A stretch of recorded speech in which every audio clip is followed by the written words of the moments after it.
বেশ অনেক দিন হয়ে গেল কোনো হাতের কাজের ভিডিও আমি পোস্ট করিনি, তাই ভাবলাম আজকে আরও একটা নতুন কাজ তোমাদের সাথে শেয়ার করি।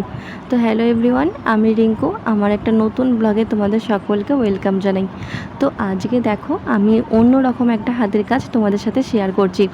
বাড়িতে যে প্লাস্টিকের পাখাগুলো থাকে এগুলোকে একটু ডিজাইন করছি। এই পাখাটা ছিল পিঙ্ক কালারের, আমি সেটাকে ফেব্রিক দিয়ে রেড করে নিয়েছি। আর সাইডে দেখো সাদা একটা কাপড় দিয়ে ঝালর তৈরি করেছি। ওটা কিন্তু আমি নিজেই বানিয়েছি সুঁচ সুতো দিয়ে।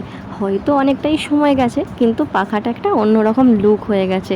আর ভিতরের দিকটা আমি হোয়াইট কালার দিয়ে কলকা ডিজাইন করেছি। জানো তো, এর আগেও একটা এরকম পাখা ডিজাইন করেছিলাম, সেটা ফেসবুকে দেওয়ার সাথে সাথে আমার অনেক বন্ধু কমেন্ট করেছে খুব সুন্দর হয়েছে। তাই ভাবলাম আরও একটা নতুন কাজ করা যাক। তবে সেটাতে কিন্তু ঝালর লাগাইনি, ওটা সিম্পল রেখেছিলাম। তো তোমরা বলো তো আজকের এই পাখাটা আমার কেমন লাগছে? ভালো লাগলে কিন্তু লাইক কমেন্ট অবশ্যই করো। টাটা।